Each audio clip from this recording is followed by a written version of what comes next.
Hello mga idol, good morning again. Another video, another routine to do. Sa araw na ito ay konti lang kami sa opisina dahil nag-field sila. At eto na, magsasandok na tayo ng pagkain. Ayan, pagkain niluto nila. May pritong salmon, sinigang na ulo ng salmon, ganun. Siyempre, unahin natin yung kanin, malamig.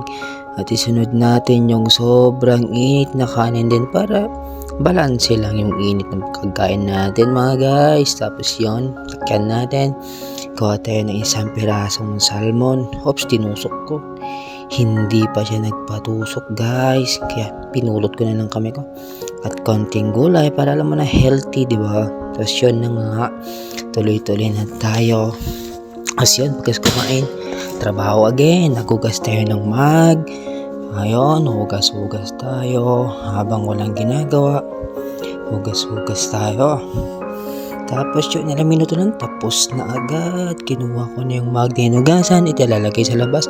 Pagkatapos nun, kuha naman tayo ng biskuit para may kape yung mga client.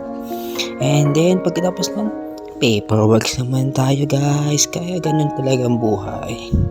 Ano man ginagawa natin, enjoy lang natin, huwag tayong mabahala kasi si Diyos ang may bahala sa atin. Yun na nga, kikipagkwentuhan pa habang huwag nating stressin yung sarili natin.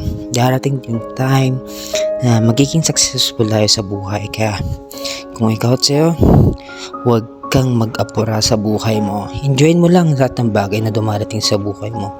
Dahil yung mga paghihirap sa iyong ginagawa, may kapalit yan. Kaya tiwala lang. Bye-bye.